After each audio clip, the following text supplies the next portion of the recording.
sing because this isn't a regular Stitchy Tube. Happy Sampler September. Today is September 1st, 2019, and I'm declaring it the month of samplers. I don't know if anyone will care, but I'm going to have a great time talking about samplers and stitching on samplers this month. Welcome to all of you who are new, and also welcome to those of you who've been around for a while. My name is Teresa Vanette. I am the KittenStitcher, also known as Shakespeare's Peddler. You can find me at KittenStitcher.com. So this is the month of samplers, and I think I mentioned it last video or maybe the video before that anytime it gets to September, I feel like it's just time for samplers. It's kind of that back to school vibe, the kind of hunkering down, the nesting for winter, just getting a good project and being ready to be inside. The crazy thing is, I'm kind of indoorsy anyway, and I live in Mississippi, so it's been hot here for ages, and I go outside sparingly anyway, but now at least I have an excuse, right? It's winter. Actually, I should go outside more in the winter because it's nicer. I'm going to try not to burst into tears today. My son Harrison left yesterday. He's 28, and he'd been living at home the last couple years, but we've had him here off and on. Probably going to cry. I think I'm okay. He had lived off and on with us since he graduated from high school. Most recently, he moved back for a couple of years. His girlfriend, Christiana, had moved to France to teach, and she did that 3 school years in a row. And he kind of waited for her because they kind of had plans where they were going to do graduate school. And this last year, they just decided she wanted to stay in France, and that really wasn't what he was dreaming of. And so they amicably broke up. But, and that was almost a year ago that they broke up. But so then Harrison was like, well, now what do I do? So he applied to school at the University of Denver in Colorado and was accepted and got a really nice scholarship. And classes start on the 9th. And so he left yesterday, the last day of August. His lease on his new place starts today. He found a roommate on Craigslist, believe it or not, who seems like a really nice guy who also is a student and also Harrison's age and also has a cat. So he's off to new adventures. And we sent him, he talked about renting a U-Haul and maybe one of us was going to go with him. But we just decided it was just cheaper for him to just go buy stuff there because it's very expensive to like rent a U-Haul and then drive that and a car and then fly somebody home, that it just ends up being a big rigmarole. And really the only thing that he needed to take was his bed because the apartment is already, it's a house and it's already furnished. Anyway, that's more than you want to know. But anyway, Harrison's gone and I've cried about 50 times in the last 24 hours. And I was telling my doctor this week, I said, I'm just feeling really sad these days. And she said, try an Epsom salt bath because I'm not sleeping well either. And I'm sure it's just all the change. So she said, try an Epsom salt bath. So I did yesterday and then just cried while I was taking a bath because it's just hard. Change is hard and it's hard to let go. But I've got zero. Okay, let's talk about why samplers. Why? Everybody's talking about samplers these days. I don't know if you noticed. At least the people I watch. Maybe I'm selective, but I feel like a lot of people who weren't stitching samplers are now stitching samplers. And I have a theory on that. I don't think many people start at samplers. Let's do this, because I know you guys like to see Zero, and he's such a baby. I don't think a lot of people start with samplers. I think a lot of people start, like I started, when I was much younger. I started probably some of my first pieces, besides Little Dimensions kits, were like Precious Moments I thought were really great. And then I kind of graduated to, like Leisure Arts charts that had a lot more shading and like a lot of fractional stitches and a lot of back stitching. And I did some Lavender and Lace, and I did like Teresa Wentzler. So there was a lot of, I think a lot of people who are new to stitching, and these days I think there are a lot of people that go the pop culture side where it's like they want to stitch something that's Harry Potter. But I think a lot of people look at something that's realistic and they think, oh, that's beautiful. It's so realistic. That's a bouquet of flowers and it's so shaded. Once you've stitched for a while, I feel like some people come around to samplers and that it's kind of a deepening of a certain type of appreciation for needlework. And I think that doesn't come naturally. I think stitchers have to, see samplers and maybe learn a little bit about like what they are, and, that they were, stitched by children. They used to be stitched by adults as just ways to, keep track of stitches. And so they were used basically as pattern books. They would roll them up and put them in their sewing case and then pull it out if they wanted to like put a trim on something. They used it as a reference because they just didn't have books like we have books. They can't pull it up on their iPad. They would be amazed. But then it got to be where girls did it as part of their education to show that they were educated, and also, it was a good lesson in patience and domesticity. So I think when stitchers see samplers, they go, well, that's simplistic. That doesn't have a lot of shading. How come there's no back stitching? People often will say, like, you don't backstitch any of it? No, you don't backstitch any of it. They didn't backstitch stuff to outline it. Typically, I don't think so. I don't know if I've really seen any backstitching. I'm sure there are some, but I feel like, how like I don't know if you know much about Pablo Picasso, but when he started painting very, realistic, more classic style paintings, and then as he learned and as he developed and grew as an artist, he just kept going simpler and simpler and simpler. And it's kind of like it's stepping forwards to step backwards. Does that make any sense? Where like sometimes you get to the crux of things when you simplify it. I hope that makes sense. And I think there is, when you look at an old sampler, there's a certain, like it's antique looking, it's old looking. There's a certain naivete to it, where it's childlike in a lot of ways. Things are misshapen, malformed, strange colors. There are mistakes and accidents, and there's charm to that. I like to watch a lot of like documentaries about, archaeological digs and things. And if you look at a lot of old art, especially like cave art and old jewelry and ancient Egyptian artifacts and things were simple, right? They didn't have Teresa Wenslers in ancient Egypt. It's beautiful. It's beautiful. And in a way, if you look at an ancient, hieroglyph or a cave painting, there almost is a sampler type of a feel to it, where it's just this kind of bare bones artistic expression.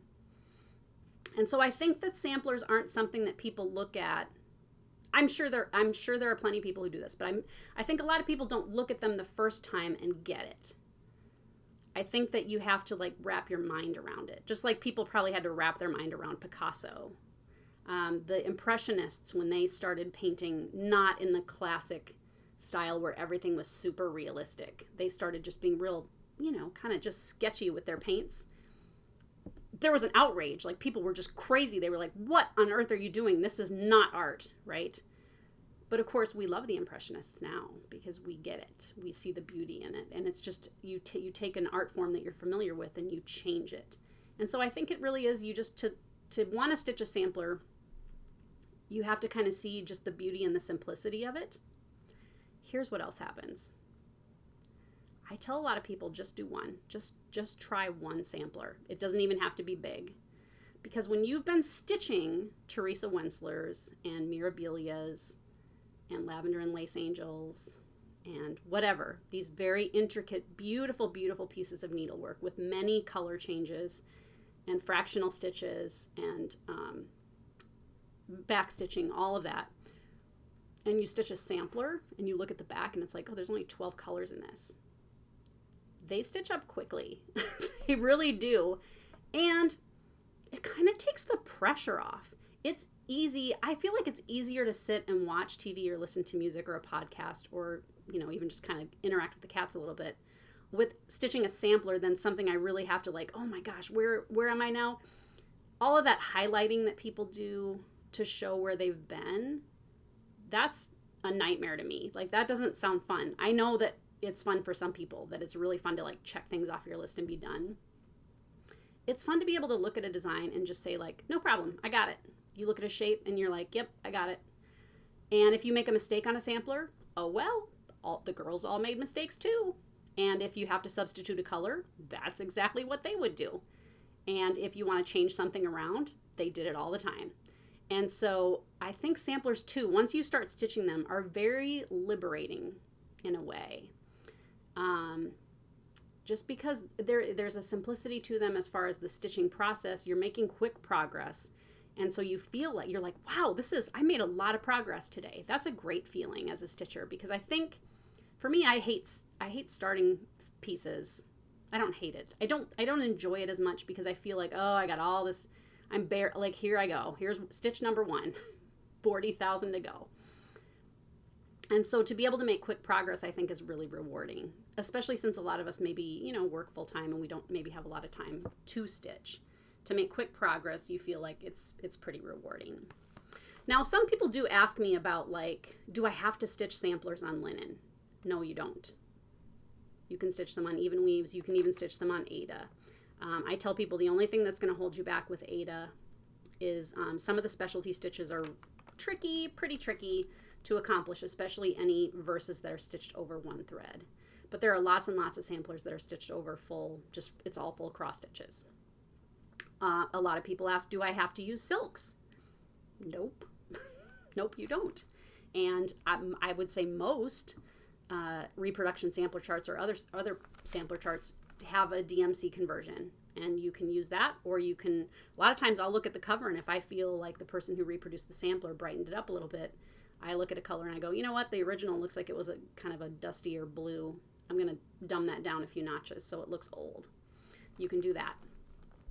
Now, variegated threads too, people ask about that, like, were the original samplers stitched in variegated threads? Well, the original samplers were stitched with hand-dyed threads, but they weren't stripy necessarily. Now, I do have a few samplers where you can kind of see some striping where the dye job was probably irregular, and then sometimes they fade so that they look kind of patchy. So I really enjoy using threads that are gently variegated, like a lot of the Gloriana silks and the Thread Gatherer silks, not the ones where it's like 3 colors in the same skein, where it's just kind of gentle shades of the same color. Sampler threads are great for that, and there are a lot of Weeks Dye Works that are great for that too, and Classic Color Works, and a lot of these other thread companies too, like Victorian Motto and Color and Cotton, Nina's Threads. There are a lot of great hand-dyed threads out there, and I think it does add to the texture to have that kind of just subtle color variations, but stripiness to me gets real busy looking, and so it's not something I enjoy, but you can totally knock yourself out and do that. So that's why samplers. So Sampler September, here we are. I'm going to do a video every week about samplers and just share things like from my collection, projects I'm working on, projects I've finished, reproductions I've done, cats that I like to hold upside down. Hamrock may make an appearance now and then. Do you like samplers, Hamrock? I do. Really? What do you like about samplers? Well, I feel like they're a tie to the history of stitchers as a whole. I wish I had fingers so I could stitch one. Well, Hamrock, maybe someday. Maybe someday. Okay. So, Zero, I got to put you down because I got to do some show and tell. A couple people have emailed me and said, I haven't seen Zero lately. Is he okay? He's fine. He's fine. He's like this a lot of the time. But you know how cats are. They're just like kind of in and out of your day. And so the last couple times I've shot videos, he just was off somewhere else, weren't you? But now you're here. Yep. Okay. So, without further ado, I'm gonna show off one of my reproductions, which is the Spanish Mystery Sampler. And I didn't pull this off the wall yet. I'm going to do that now. It's probably a little dusty on the top. And I'm going to show the original here. And then the reproduction. My back is to you. Not because I don't like you. It's because I'm getting ready with my show and tell. Okay. So, and this one I think I'm actually going to finally take to the framer and have it framed. So it's probably a good time to show it to you. This is the original sampler. The Spanish Mystery Sampler. Let's see if we can square it off a little bit without it falling down. I don't have glass on the model. I don't put glass on my models because people can see them better. Very, very pretty sampler. I purchased this one on eBay probably 9 years ago, maybe, I want to say. I think I paid about $200 for it. I was the only bidder. So whatever the starting price was, that's what I paid. And I felt like I got a great deal. You can see it's fairly large. It's on a very fine linen. And to me, the really cool thing is that the bottom edge is just chopped off. That's how it came. That's how it came to me, with the bottom edge chopped off. I don't know why that is. There were no identifying marks. The alphabet at the top is a Spanish alphabet. So that's why I call it the Spanish Mystery Sampler. She obviously knew something about the Spanish language because she's got the Spanish alphabet. But to me, this sampler also has, like, you've got like this row of Quaker stars here. And some of these ribbony bands really look French to me, right? So it's, and it looks English in some regards too. It's on a very, very fine linen. It's a pretty big sampler. So that's the original. And I really like it. I like that she, you can see here, she substituted a red because she started to run out, I guess, of that color. And that bright red, that's the only place that appeared. Well, no, she's got these numbers here that are in the bright red. And then she's got this kind of more burgundy color at the bottom. But it's really just a very lovely sampler. It's a lot of times you'll see these samplers where they've got a silk ribbon that goes all the way around. This one, the original, was, you can see there's glue on the back. And so somebody at some point, it did not come to me glued. It came to me as a loose sampler. But a lot of times they do, someone at some point would have glued it to something. Now, original samplers were often also nailed to boards. So this one doesn't have nail holes, but it does have the glue. And that's nothing that I would ever try to remove. I would not wash this because I would fear that a lot of the threads might fall out, or things might disintegrate, or color would bleed. So it's just best to kind of leave them alone. I'm sure there are, museums that would be able to do conservation work, but you would really need to have pretty fancy equipment in order to really conserve that properly. Okay, so that's the original. Let's see, let me put you here. Okay, and then here's the finished model. My friend Kathy Krause, I paid her to stitch this. She did a great job. She said it was fun to stitch. And it's very, very pretty. Now, I didn't at the time choose a dark color of linen like the original because I was afraid that a lot of these colors would disappear. Just like you saw in the original, a lot of that was very hard to see. This one was stitched in silk, some of them regular and some of them hand-dyed. And I think it's really, really pretty. It's very feminine. It's very sparse. It's very, I don't know, I just think there's something very just lovely and kind of refined about it, and also kind of schoolgirly, because like I said, she did make these color changes. Her letters are, kind of bob up and down on the waves, and that bottom of the sampler is missing. So I will never know who stitched the sampler. There's no way to know. The seller did not have any information on the sampler. A lot of times when you buy samplers from overseas, they will have bought them at a little antique store or at a flea market-y kind of thing, or whatever. They just kind of come across these. It's not like the States. Like, wouldn't it be great if you could go into any antique store and just find a sampler? And you can, but they're often expensive because they're just not as, there aren't as many samplers over here as there would have been over there. So that's the Spanish Mystery Sampler. It is available on my site as a paper. You can purchase the paper pattern. I'm going to hang it back up. And I think Hoffman Distributing has got it, but if not, if you're a shop and you want to have it, you can contact me and I'll sell you some charts. I did have somebody ask this week, and I've had a couple questions recently about why aren't more charts available as downloads these days. And I get it. I totally get it. I have some downloads available on my site. There are a few reasons, and it's a complicated topic. I think one of the big reasons is a lot of these older patterns, digital downloads weren't as easy to do until recently. The website that I have now makes it very easy where I can upload a file, and the website, when somebody purchases a download, my website automatically sends them a link to a file that they download, and I never have to do anything. It used to be that when downloads were new, some of the designers would send a file individually, and I think there were a couple of people that even would put the name on each chart, so it was like, this sampler pattern belongs to so-and-so, no copying, essentially. It just was a lot trickier up until recently, so I think that's one reason. I think another reason is there are a lot of people who reproduce samplers, and a lot of needlework designers are older people, and we don't adapt easily to new technology always. And so I think there's just that fear of technology and not really knowing how to do it. And another reason is just that the files aren't available. I contacted Paulette Stewart like a couple weeks ago to get some old patterns of hers. And I made a big list, and there were like 3 or 4 that she said, I don't know where the original files are for those other ones. And so they're just not, for right now, I have no idea. They're not available because they're old. And so some of it is just that you don't have the original computer file anymore. Maybe you just are working off a paper copy, or you had professional copies made.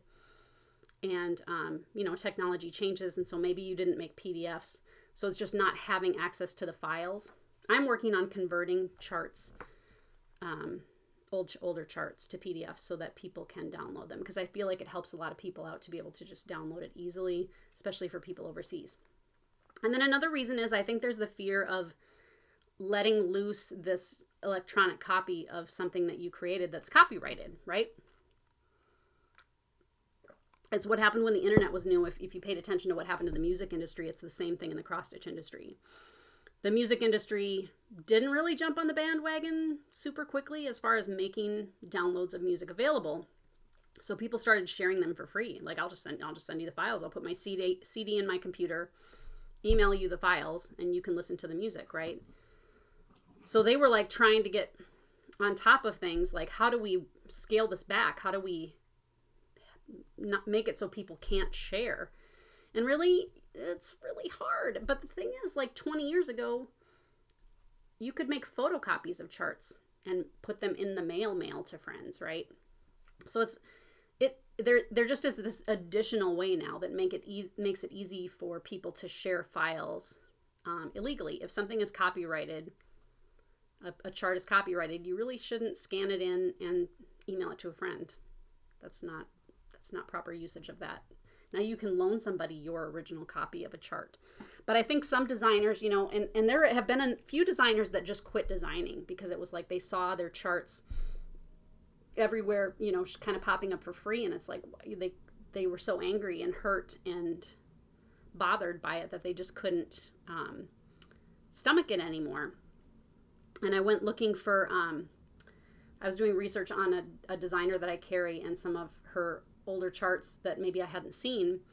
And I went to a website and I found pictures of old charts that I have on order now. But I came across loads of uploaded charts where you could just click on something and print out a chart. And I was like, oh, that sucks. And the thing is, if you contact one person and they take it down, they just pop up somewhere else. And so for a long time, the industry tried to fight copyright infringement. And I think they did a really good job of informing people about what copyright means. But there are a lot of people that just don't want to pay for patterns. And so they're going to find ways to share their patterns. And it sucks. But I just try not to lose any sleep over it. But I think some designers, it's very bothersome to feel like you're giving somebody an easier way to share a file by making something a download. It's just kind of that loss of control. So I think, though, that more and more you're seeing downloads. I think also, too, a lot of designers don't have a retail outlet. Some do, like Kathy Barrick's got a website and she sells downloads. Stacy Nash does. Not Forgotten Farm does. I don't know if I know Not Forgotten Farm has downloads. Heartstring Samplery's got her own website. And, of course, you got places like Shepherd's Bush.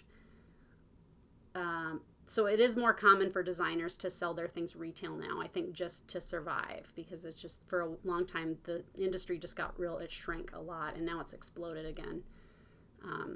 So you may start to see more downloads. That's why you don't see them. Okay. I wanted to show, I know I've shown this book before, but it's been a while, and you don't all watch every video, do you? Do you? I hope you watch every video. It's called Samplers, How to Compare and Value by Stephen and Carol Huber. They sell needlework samplers, and they're experts. And this book was written a while back. It is now out of print. I do carry it on my website. I carry used copies. It came out in 2002. This is a book that I recommend for people who maybe are just starting to learn about samplers. And don't be put off by the idea that it's like, oh, this is a book for people who want to buy samplers. You can definitely use this book that way. Some of the pricing obviously is maybe not going to be as accurate anymore since it's 17 years old, but it's still a really neat book because every page, and they show you how every page is set up with information about the samplers and what they do. Let me see if I can find an example. So they have them divided by like which country they're from, what age they're from.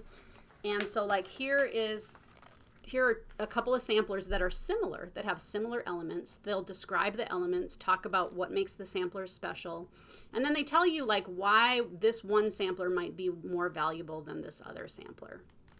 But I think it's a good primer for just describing the elements of samplers, showing you all the different styles, because a lot of books will just delve deep into Maryland samplers or Quaker samplers. This is a really good book for if you just really don't know a lot about samplers in general, and it'll give you just kind of the classic elements of different types of samplers. It's not a terribly expensive book. I don't remember what I'm selling it for on my website, but you can find it there, and you can probably find it online elsewhere too. But this is a great one if you just want to learn. I dip back into this one regularly just because I think it's particularly well done. The photography is nice, the writing is great, and it's just very, very informative and interesting.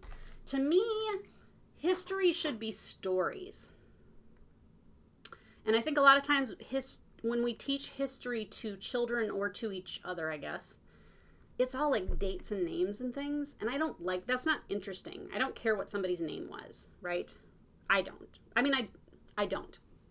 I don't care. But I do care what the story was. So I watched a documentary this week about the Great Fire of London, which was in 1666. I didn't know a lot about it.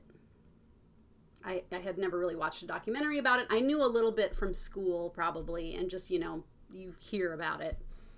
But it was a very, very compelling story, and people went bananas because the whole city was on fire for like 4 or 5 days.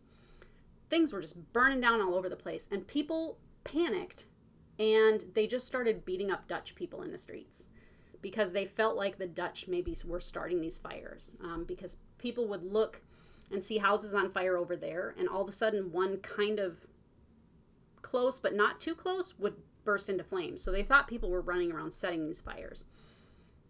And really it was probably embers igniting fires and things like that. But anyway, so people started beating Dutch people. There was a poor woman who was carrying chicks in her skirt, and somebody, pointed at her and thought that she was carrying balls of fire, I guess, because she had like these little yellow balls, right? And she panicked. The chicks all ran away. She's trying to explain. They beat her up and they cut her breasts off, which is terrible. Which is terrible because people panic and they do crazy things.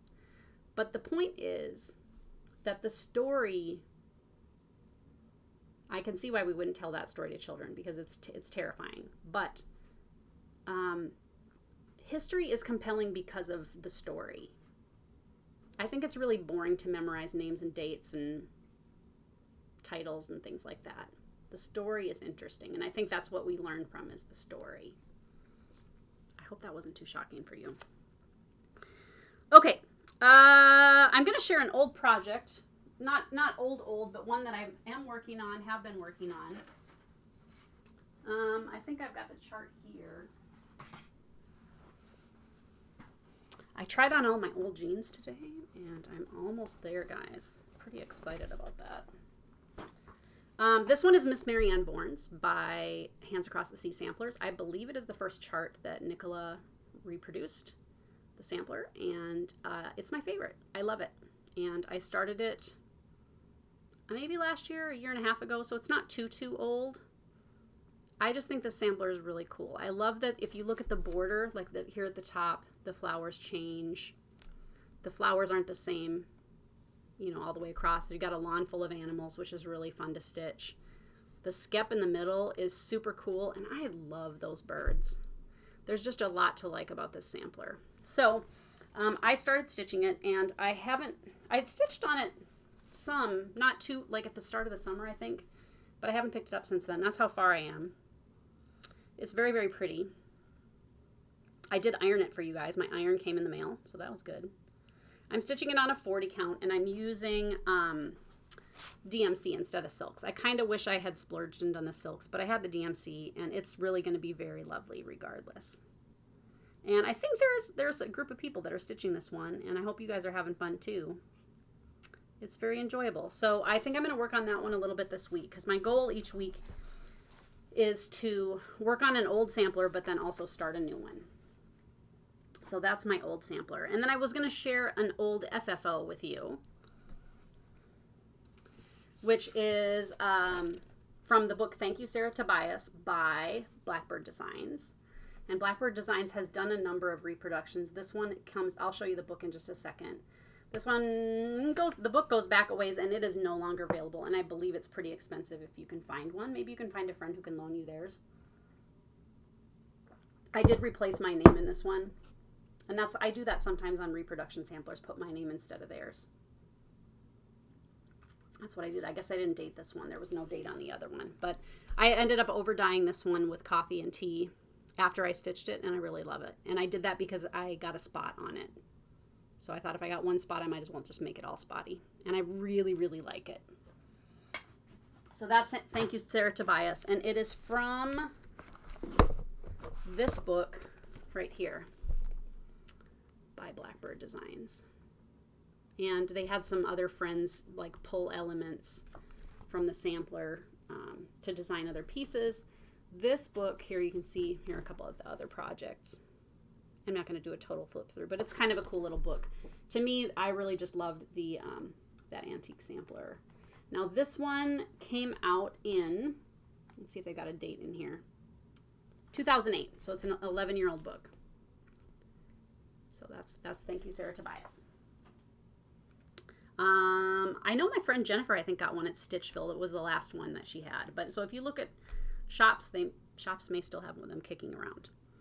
So that was an FFO. Now, my challenge to you for the month of September is to either start a new sampler, which I think would be great, and it does not have to be an antique reproduction. It could just be a sampler that someone has designed to look like an old sampler. And we're going to talk about it on Instagram, but I'll talk about that in a minute. So I want to start one, though, every week, once a week on Sunday. I think that would be a great thing to do. I am trying to take Sundays off for the most part these days, because I just can't work 7 days a week. I like to work 7 days a week, but I should not work 7 days a week. So my challenge is for you to start or work on a sampler. I'm going to work on the Miss Marianne Bournes this week. I pulled out some charts, and I had my husband was in here just before I started filming. He had to go to a meeting today. I had him look through the charts I pulled out to pick one that he liked, and he didn't. I never really know what he thinks about samplers. He's very kind of quiet about it. He probably thinks I'm weird. He would know better than anybody, right? This one is Por Luciano Delgado by Needlework Press. I am trying to get my hands on copies of this chart from Vicki. It is not available at the distributors right now, but you should be able to find this at some needlework stores. I really, really like that butterfly. I love butterflies and moths on samplers. And so this is a possibility for something I'm going to start. I think I'll decide later today. I may need to take a nap. Okay, so that's that one. And Vicki and I are teaching a class together at Country Sampler in Spring Green, Wisconsin in June next year, and it's full. But there's a waiting list. So, and then this one I've wanted to start for a while, and I keep pulling it out and putting it back and pulling it out and putting it back. Martha Brady's Ackworth sampler. Needleprint was Jacqueline Holdsworth, and is Jacqueline Holdsworth, I guess. She had a really, really cool sampler blog that is still up, Needleprint. And then she did a number of books that I have in my library, and then also she released sampler charts. And she maybe did like a dozen sampler charts. I think I have a goodly chunk of them. She would do these cool things like just have cool motifs. The patterns are in full color. Got information. They're kind of like Nicola's charts in a way, really, with more information. Now, one of the things I did like back in the day when I carried these in my shop, sometimes people would order the silks, and the silks were a little bit like brighter, more pastel-y than what you see on the cover. So I think if I stitch this one, which I'm kind of leaning toward this one, I feel. Quakers are really fun to stitch. And with Quaker samplers, you see a lot of these they call them medallions. And I think I would do them in maybe like some Glorianas or maybe some regular silks. So that's very pretty. Now you do see these these are not available anymore. I think somebody maybe has the rights to those and you can download them. I'm not sure. But you might be able to find it on eBay. I do see the needle print charts on eBay sometimes, and they don't go for that much considering. I want to say they were $20 charts at the time, and that's about what you see them for when they pop up on eBay is $20. Okay, now I'm looking at this one. I like this one too. A Devonter Duo, also by Needle Print and then GGR. So there are 2 samplers in this book. I kind of love them both. I really like that motif. And then there's this sampler on the back, which I think I prefer the one on the back. I don't know. How do you decide? They're all lovely. Very, very pretty. And this is a really nice book too. And this one I do have in my shop. That one came out at market this last year. This one is not a reproduction, and I just bought it on eBay this week. Do you ever have like a chart where you're just like, I want that chart, I want it, and it's not available anymore?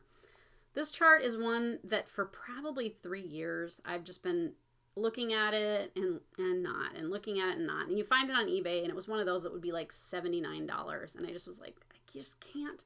Well, it popped up for $31, I think, and I was like, you know what, I'm just going to bite the bullet and buy it. It's an old Good Housewife chart. You can get some of her designs on her Etsy shop now, but not this one. And I want to say that when I was in the Embroiderers Guild that one of our members stitched this and put it in a show, and I really liked it even back then.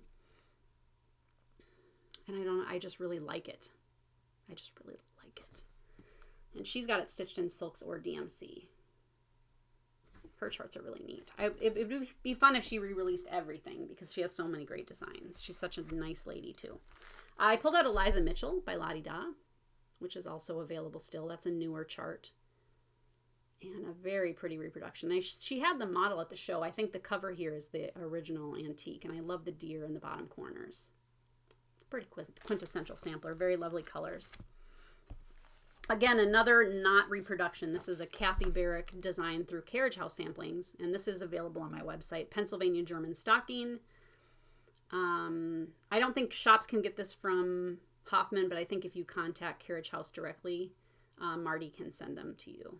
And it's a really cool style, and I love that it's on that kind of greenish, bluish, gray fabric with those gold colors. It's very pleasing. And stuff like this is fun to do because it's just little motifs.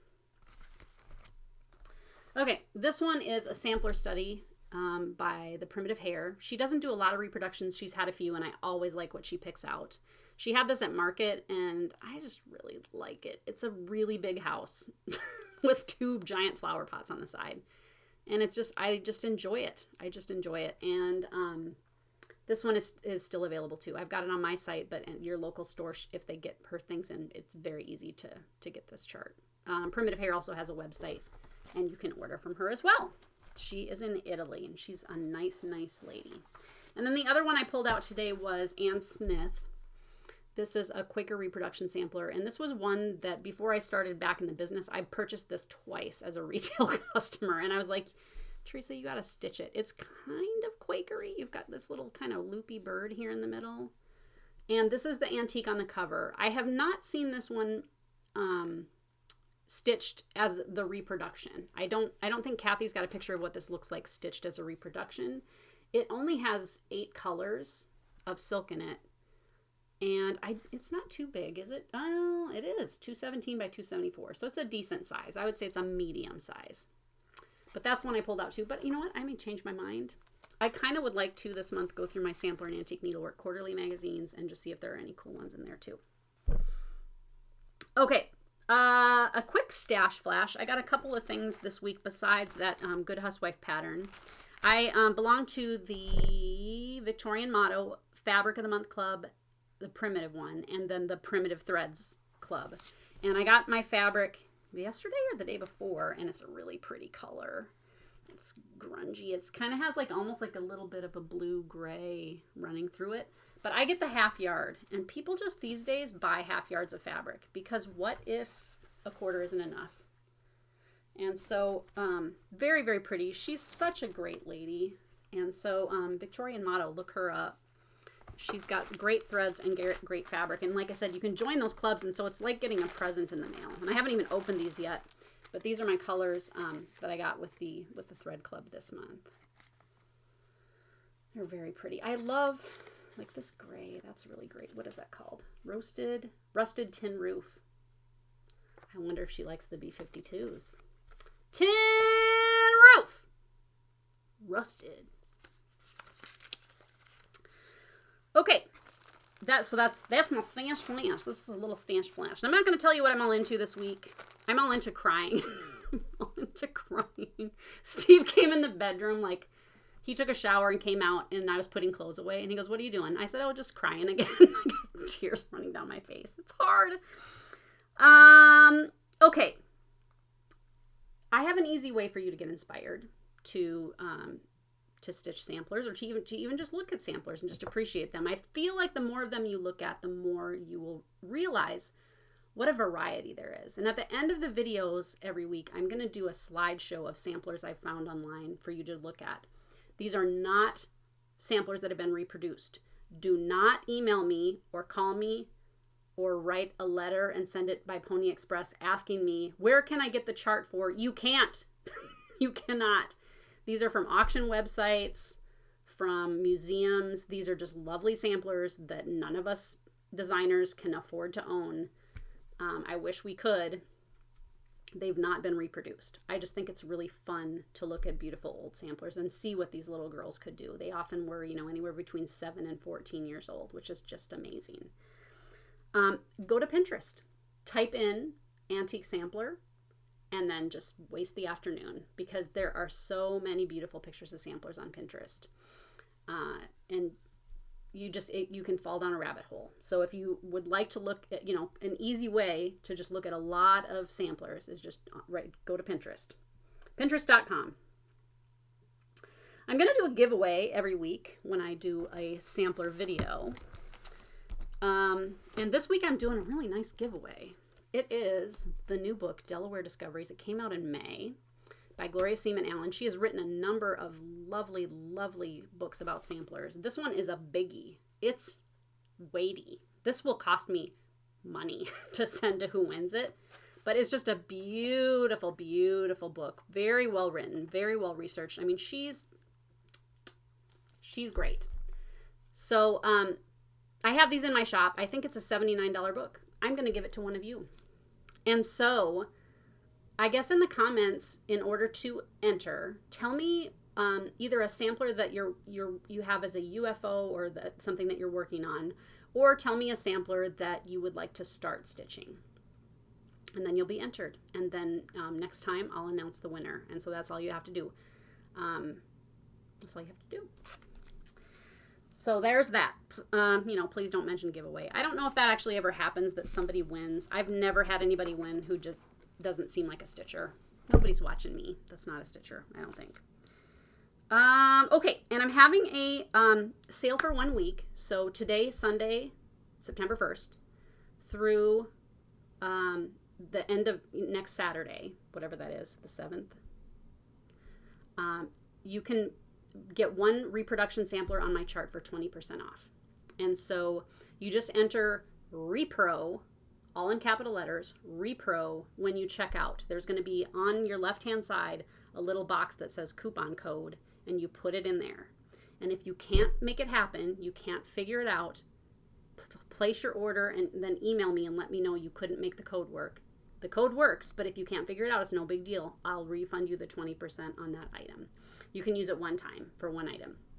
And so I'm going to have a big link on the top left corner of my website to the reproduction samplers page. I think I have hundreds of reproduction charts on my site. So hopefully you will find something that you like. It is only good on reproduction samplers this week. Okay, so if you see a Plum Street Samplers sampler that's not a reproduction, or a Brenda Gervais sampler that is not a reproduction, it does not count on that item. It only counts on the items in the reproduction sampler area. But it's 20% off one. I want to encourage you to try a sampler, maybe buy a reproduction sampler pattern to start. And I hope that you all will start stitching samplers with me this month. So the hashtag on Instagram this month is going to be hashtag Sampler September. And I want you to share samplers you're working on, samplers you're starting, graphs you have, sampler graphs you want or looking for. Maybe you have antiques, whatever, sampler threads, whatever you've got with samplers. That's just the catch-all hashtag is Sampler September. And I just want us all to share our love of samplers this month. And like I said, it does not have to be reproduction samplers. It can be, like I said, Paulette Stewart at Plum Street designs lovely samplers. Brenda Gervais designs lovely samplers. Just Nan designs lovely samplers. Shepherd's Bush. There's a lot of people that design samplers that are modern, that look old, or that are modern and look modern. And that is okay. And so it's just a month to stitch samplers, and I'm hoping that some of you will join in with me. I'm going to finish the video, like I said, with a little musical interlude and some pictures of some antique samplers. I hope that you will take some time online to just look at old sampler pictures and see just all the beautiful work that was created by, our sampler sisters from 200 years ago. A lot of the samplers that we reproduce these days are really from, the late 1700s until the mid 1850s. And so, think about it, 200 years ago, that's pretty amazing.